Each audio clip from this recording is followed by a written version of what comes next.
Hello everyone, welcome back to my channel. I apologize for me looking like a ghost. It is 12:15 a.m. on the 30th, and two of my light bulbs are out in my fan lights that are both pointing this way. And so I have my lamp behind me on the second level on my desk, but it's not working that's not helping at all. So we're just gonna move on with the video. My name's Alyssa, for those of you who don't know me. If you're new here, don't forget to subscribe. I wanted to talk or do a review on The Walking Dead Season 7 premiere. I was gonna do this video right after The Talking Dead, which went an hour later, for this premiere, and I just couldn't do it because I was so horrified with what happened. And spoiler warning now, if you have not watched The Walking Dead or The Talking Dead, please stop this video, just click that button, pause it, and come back after you're done. I'm just waiting.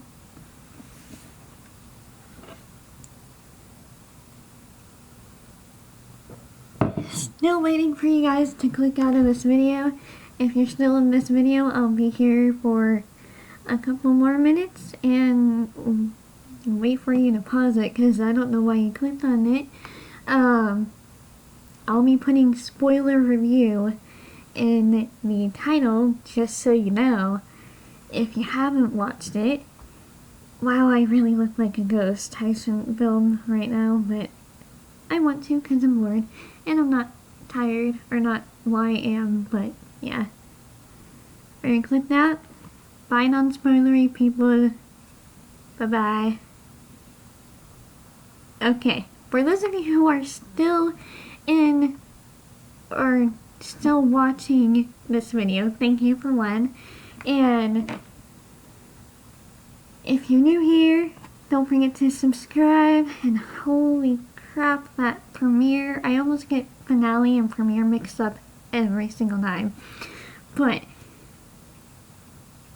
that premiere was all over the place, and I don't even know if I can put into words how I felt. I literally felt the same way that I did when I read Harry Potter and the Deathly Hallows, when we find out that everyone dies, although we only lost 2 people, but it was in an even worse way than the Battle of Hogwarts.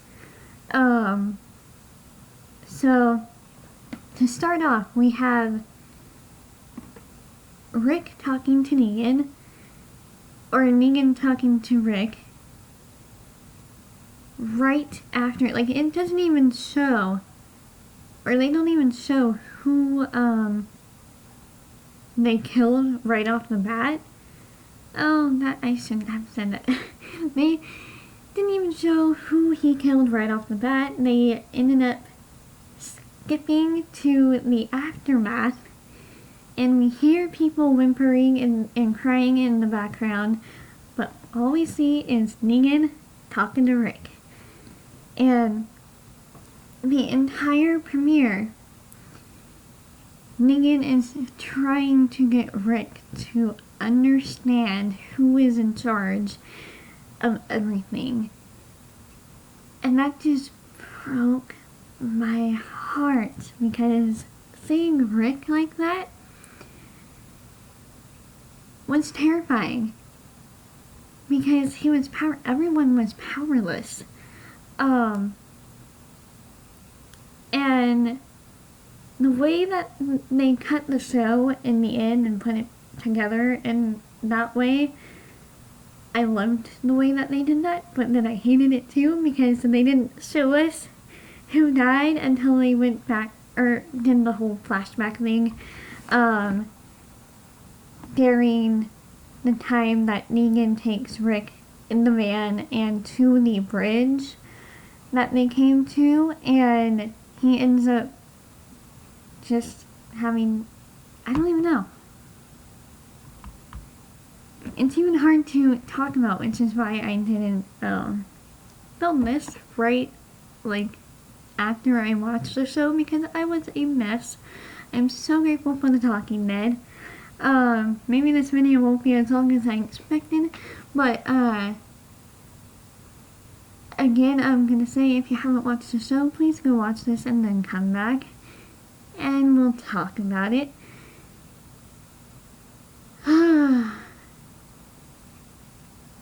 Every day that I've gone on social media, I've seen stuff about the show and articles about the show. I saw one article on Facebook where they were talking about Steven Yeun having to defend Daryl for killing Glenn, or for being the blame on Glenn's death. And one thing, and then there was an article saying that Robert Kirkman explained why Glenn had to die, and it's just like, why do you have to explain it if people haven't read the comics, or at least knows what happens in the comics? Because my dad and I haven't read the comics, neither has my mom, but she also hasn't seen it yet, so we haven't been able to talk about it when she's in the room. Otherwise, even him referencing, or me referencing, who's Deanna would give it away. Yeah, when they finally revealed and showed those scenes, my dad almost made me stop watching the show because I was acting the way that the crowd reacted.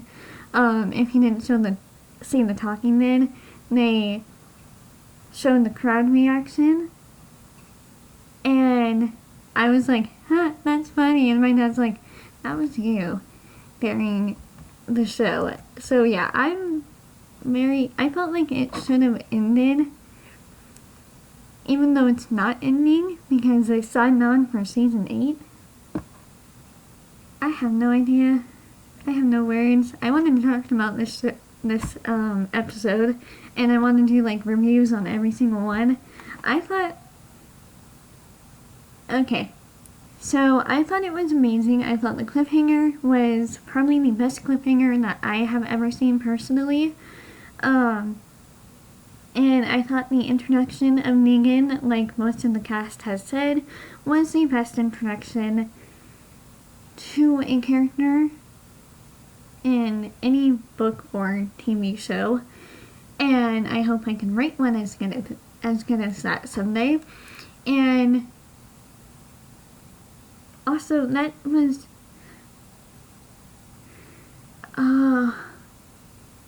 the thing that killed me was after they showed us everything that happened and the deaths, and in between that they cut to a scene where they're back in Alexandria, I think it is. I recognize the buildings and the streets from Alexandria, but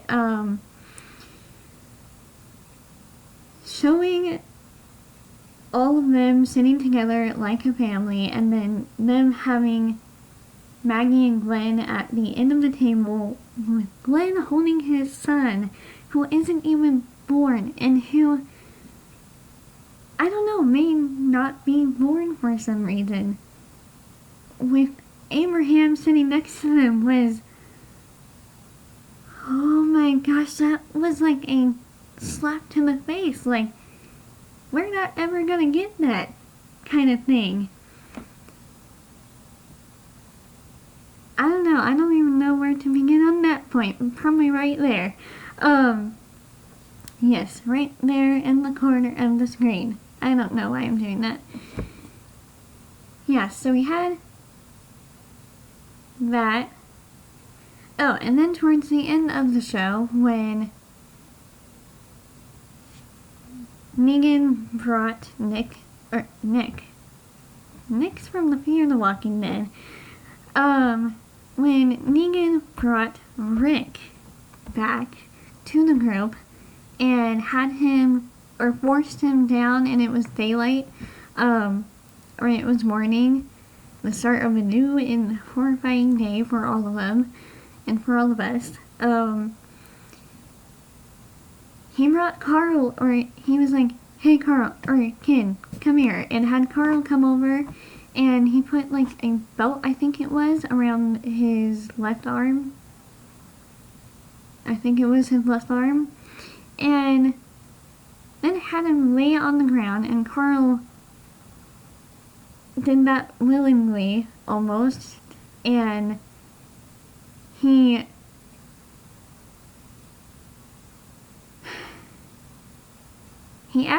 asked for a pen and drew a line down Carl's arm somewhere.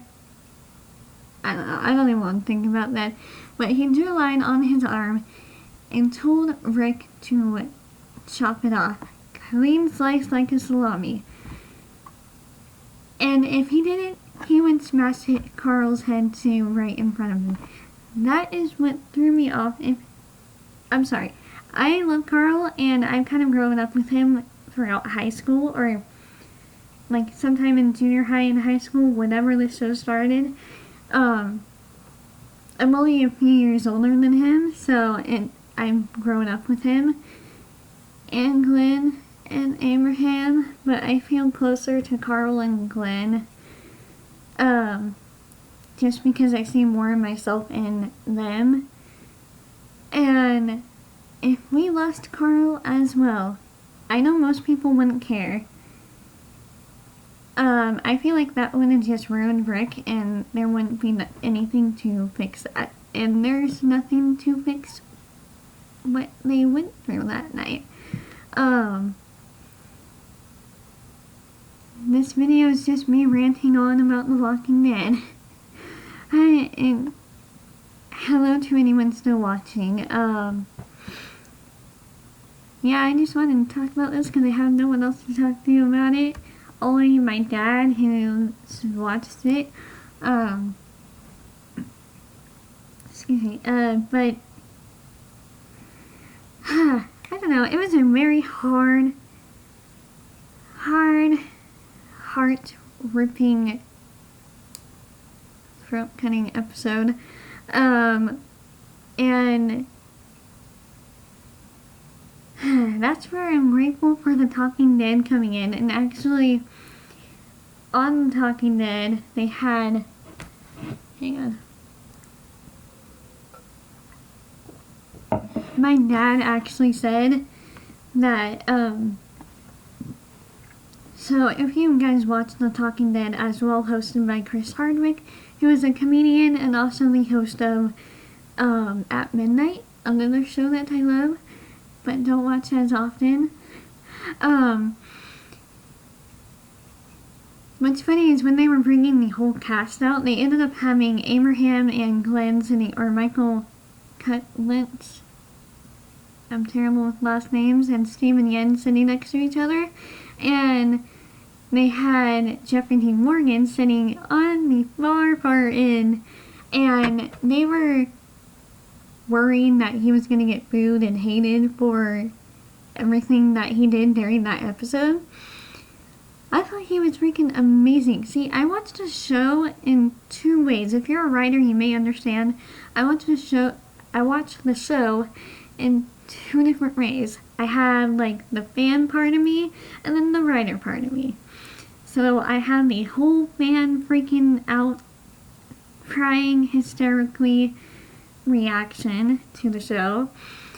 And then I have the other part of me, which is the writer, who is like, how can I pull off a character like that? Or write a scene, or pull off a plot twist scene like that?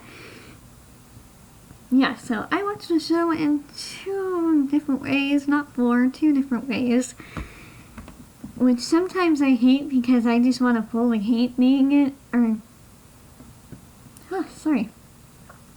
Sometimes I just want to fully hate Negan, or I wanted to fully hate Negan, but I just can't. Plus, I love watching him just perform, and he brings the character to life, and they all bring their characters to life in such amazing ways, and their dedication to the show is freaking amazing that I'm just like, how can I get that deep with my characters when I write them? And right now with the 4th draft of Zamora, I feel like I am doing that a little bit. But man, I'm still thinking about Rick and how, like, shaken he was. That was horrifying for me to watch. Yeah, that... Let me know what you guys are thinking down below, and or thinking about the season so far.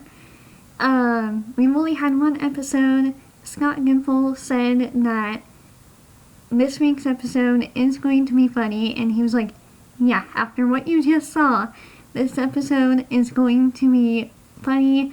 We're getting to meet the kingdom, which is kind of like my catchline phrase, welcome to the kingdom, because I have listed Fantasy Kingdom. And we're going to be seeing where Carol and Morgan go, and I'm really curious on how their reactions are going to be and are going to affect the rest of the group. Once they find out about Glenn and Abraham, they will be missed terribly. I know one girl that I was talking to last night said that she didn't like Abraham, which I don't know why you wouldn't like Abraham or wouldn't love Abraham, because he literally had like the best lines. Oh yeah, going back to the Talking Dead. So my dad actually told me that they had puppies backstage ready for Morgan to bring out on stage, just in case if the crowd like went nuts. And he said that he was like, you can't boo puppies. Yeah, like they literally had puppies backstage. I think he said bunnies too. And another thing was another interesting thing about the Talking Dead is that Chris Hardwick said it was hosted outside, I think on Hollywood Graveyard or in Hollywood Graveyard, and it's a 90-minute episode. They had 11 cast members and 2 executive producers, which were Robert Kirkman, the author himself of the comics and the creator of the show, plus Scott Gimple, who is the, I think, main executive producer and writer of the show. He is also amazing, and I think he directed this episode, and Greg Nicotero, who I love and would love to meet someday, because his work is just amazing on the show. He does all the zombie makeup and everything in that area. And he's supposedly, Scott said that he's directing this episode that's coming out tomorrow. And I kind of wish they would just keep it to our group, and then, like, not this week, but next week would show Morgan and Carol. But I'm still interested to see, like, meet the kingdom. I know that that sequence in the comics is a really popular, like, fan topic. And King Ezekiel, but I can't talk right now. It's like midnight, excuse me for that.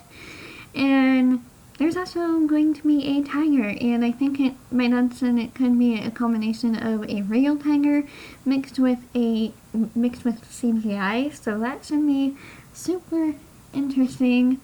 I don't know why they would have a tiger in the show, but then again, why not? And so another thing, apparently a lot of people are complaining about the amount of blood and gore within the show, and I need another drink of water.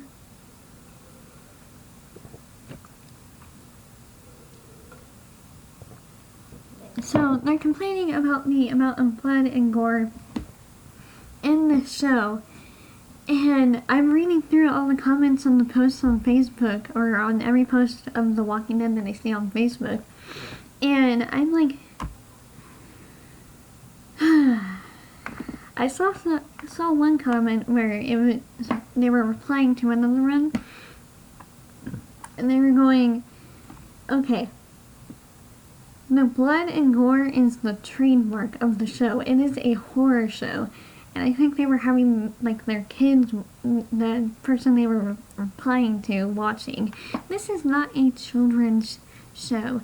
Your kids should not be watching this. There's language, there's violence, and there's blood and gore. It is a horror show.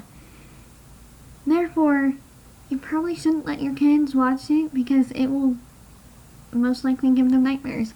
It has given me nightmares. All week I've had the same one about the premiere, or not, like, I don't know, it's haunted me, so it may haunt them. Yeah, so blood and gore is the trademark of their show. If they don't have it every single episode either, but still, this is not a show that kids should be watching. And that's just my thought on the show. I started watching the show when it first started.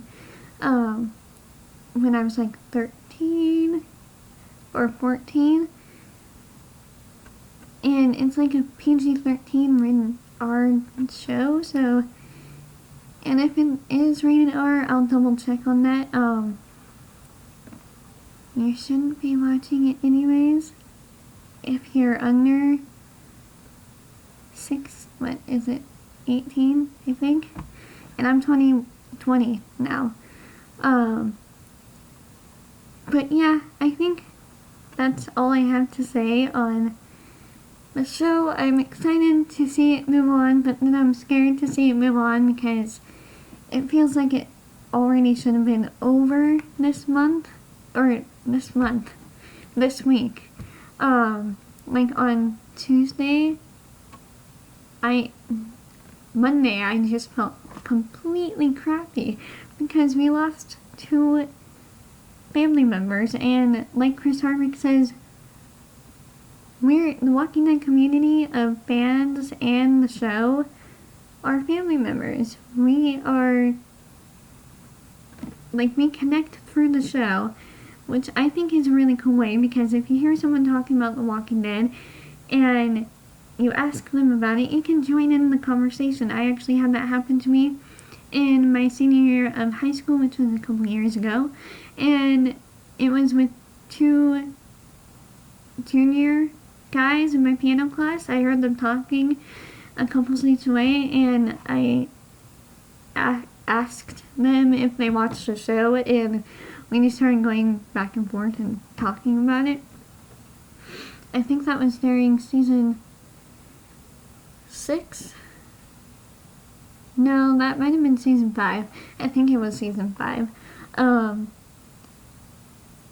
Yeah, I think I'm all out of words to say. It's kind of been a really random video to do this at midnight, but I wanted to do it before tomorrow and before tomorrow's episode comes out, and I will be doing a review on that one and telling you guys my thoughts and everything that I thought about it. I don't know. I've been thinking about doing this video for a week, but I just was like, you know what?